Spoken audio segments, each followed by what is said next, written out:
মীর মুগ্ধের ভাই মীর সিনিক এখন বলতেই পারে যে ভাই জীবনটাই মিথ্যা, আমার সাথে যাওয়া হয়েছে এই নিয়ে আমি আবার বিপ্লব চাই, আন্দোলন চাই, সে বলতেই পারে। দেখুন আপনারা সবাই জেনেছেন হয়তো যে বিএনপি আপনার লাস্ট যে মনোনয়ন প্রত্যাশীকে তালিকায় ঘোষণা করেছে অর্থাৎ যারা মনোনয়ন পেল, এই তালিকায় ঢাকা 18 আসন থেকে ধরে নেওয়া হয়েছিল যে মীর সিনিগ্ধ তিনি ভাইকোটায় পাবে। আজকে আমি একটু হাস কথা বলবো, কারণ হাস কথা ছাড়া হবে না। সে ভাইকোটায় পাবে, ভাই ব্যবসা ভালোই চলতেছিল, ভালোই তেলবাতি করতেছিল। এন্ড অফ দ্য ডে দেখা গেল যে বিএনপি তাদের এক ত্যাগী নেতা স্যাক্রিফাইস করেছে, যে অভিজ্ঞ SM জাহাঙ্গীর তাকে মনোনয়ন দিয়েছে। এখন ফেসবুকে কিন্তু রীতিমতো মেম শুরু হয়েছে, এটা নিয়ে মেমস শুরু হয়েছে যে মীর সিনিগ্ধ তেলবাদি আর হলো না, আরও তেল দিতে হতো, বয়স কম তেল কম দিতে, তেল কোথায় কীভাবে দিতে হতো বা বুঝেনি। দেখুন এই মীর সিনিগ্ধকে কিন্তু সবাই একসময় সম্মান করতো, ভালো জানতো, আদর করতো। কেন এরকম হলো? সে জুলাই আন্দোলনের যে জুলাই ফাউন্ডেশনে ছিল, সেখানে তারটা অর্থ কেলেঙ্কারির ইস্যু তার সাথে কিন্তু রয়েছে, মানুষজন বলে। সত্য কি মিথ্যা আমি জানি না, আই ডোন্ট নো, আমার জানার দরকারও নেই।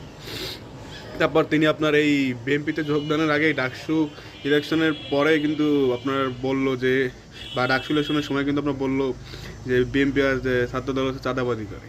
তো সেই দলে আপনি কীভাবে আবার পরে যোগ দিন, মনোনয়ন প্রত্যাশী হন? স্নিগ্ধ ভাইয়া বলবেন।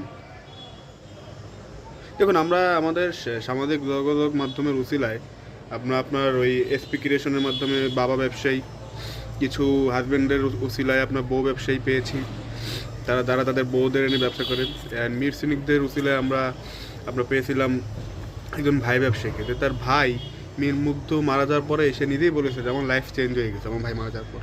অ্যাবসলিউটলি সে কি এইসব দায়িত্ব পাওয়ার তার কথা ছিল? সে কখনো ভেবেছে যে আমি MP নিয়ে ইলেকশন করবো?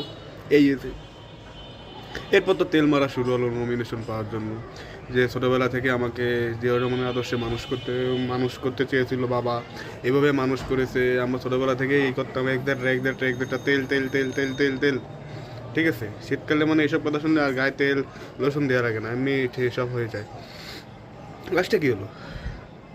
নমিনেশন পেলেন, লজ্জা করে না? যে ভাই নিজের দেশের জন্য মারা গিয়েছে, আপনারা সবাই বলেন, তা সেই ভাইকে নিয়ে ব্যবসা করেন কীভাবে?